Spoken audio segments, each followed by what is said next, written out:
Hello, friends, and welcome back to Stories About Entitled People. Entitled people don't get that rules are put into place for a reason. And another conflict that started out of nothing has spawned a story with which we will begin our video today. Entitled grandmother won't stay in her lane. I've never encountered an entitled person before yesterday at my local YMCA. Not the most extreme, but still ridiculous. So as background, I'm a former competitive swimmer and currently a competitive swim coach. I usually go to my local YMCA 3 to 4 times a week to stay relatively fit. The pool is typically split into 2 sections down the middle. One section has lap swimming lanes, 3 of them, while the other section is open for kids to swim and for old people to jazzercise. I showed up and it wasn't too busy, just an elderly woman swimming laps, a couple of men floating in the open section, and entitled grandma, EGM. And what I assume were her 3 grandkids playing and jumping back and forth between the remaining open lanes. This is the resulting confrontation EGM had at the Y. Me. Excuse me, can you please have your kids stay in one lane or use the open section so... EGM. No, we were here first, and you can't tell us what to do. Me. But there's a section for... EGM. Didn't you hear me the first time? Leave us alone, or I'll have you kicked out. At this point, the aquatics director, Paul, comes out of his office. Paul, what's the problem here? EGM, this man is harassing us and won't leave us alone. Me, I'm just trying to swim. Holding back laughter at this point because I can't believe how quickly she escalated this.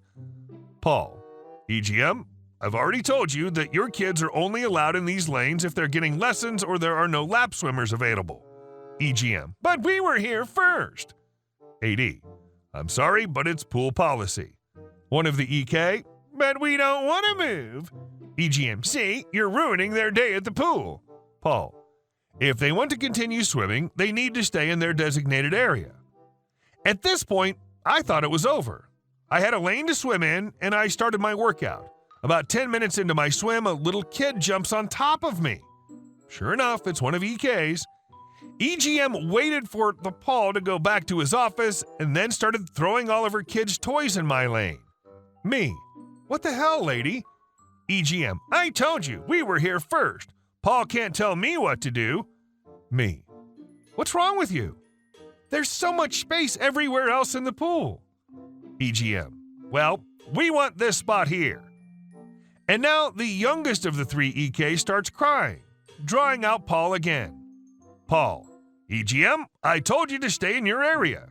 EGM, I don't care. We're not leaving. Paul, well, I'm going to have to kick you out.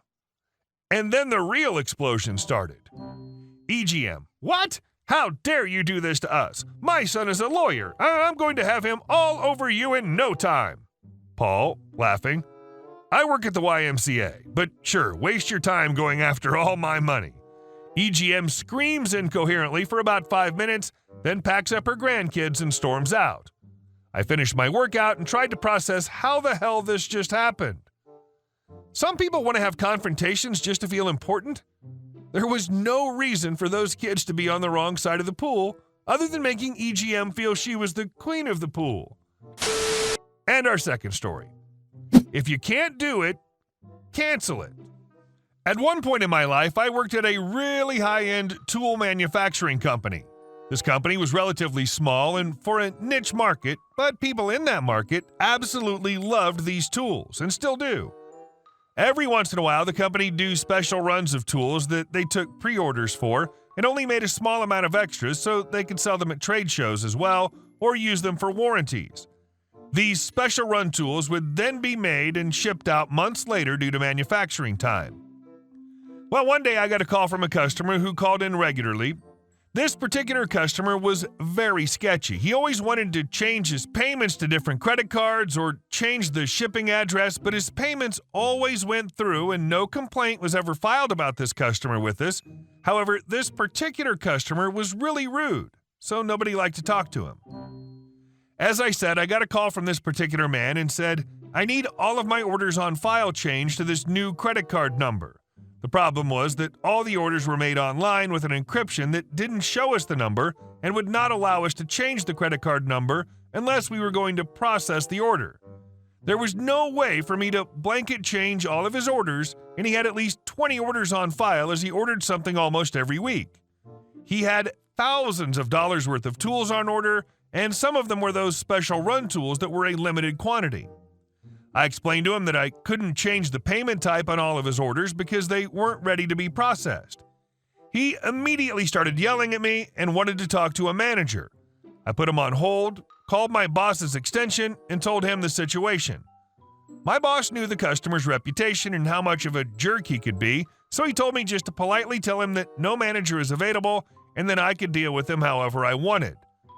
I loved my old boss because he let me kind of treat a disrespectful customer the way I wanted to.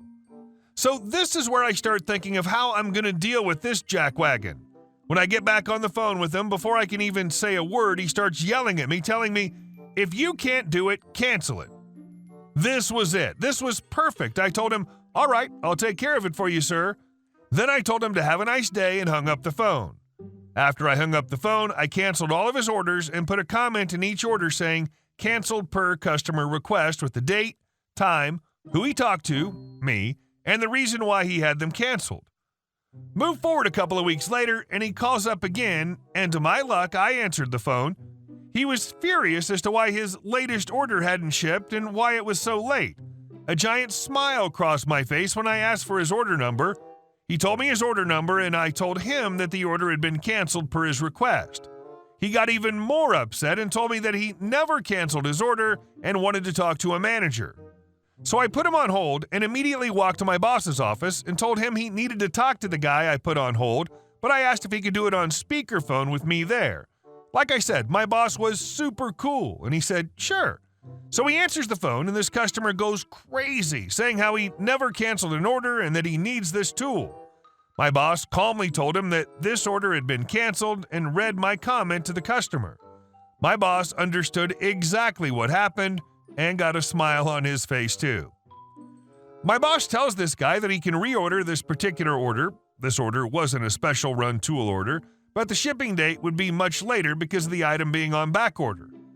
The guy decided he could get a similar tool somewhere else and wasn't going to give us the business, which my boss really didn't care about because the guy was a jackwagon. After that, he asked when his next order was going to ship because that was a special run tool that other companies don't make, so he really wanted that one. He gave my boss the order number for that one, and to his surprise, it was also canceled. He freaked out, yelling and just making a jerk of himself. He asked why this order had been canceled and was furious to find out.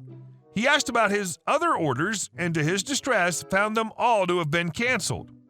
He starts yelling at my boss, but my boss was a no bullcrap kind of guy and flat out told the customer that he shouldn't have told his employee to cancel his orders and that if he was going to act that way, they'd cancel all future orders. And our last story. That has got to be the dumbest lawyer known to man.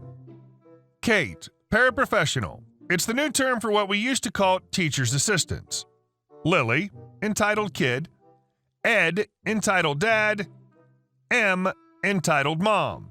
First thing I want to say is I did not witness this as I had track practice during the incident, but I heard all about it from a lot of people I trust and can promise you it's pretty accurate. So I live in the country near a small town, 1,000-ish people, along with almost all the kids that go to my school. Unfortunately, that means I live near Lily's family. When they first moved in 5-ish years ago, they were pretty cool. Unfortunately, it didn't stay that way. Now on to the story.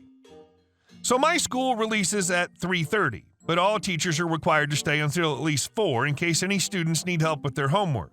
This includes paraprofessionals who help with our libraries and our school. It also happens to include any student that is failing a class, where they have to stay after school until 4 to work on their grade in that class.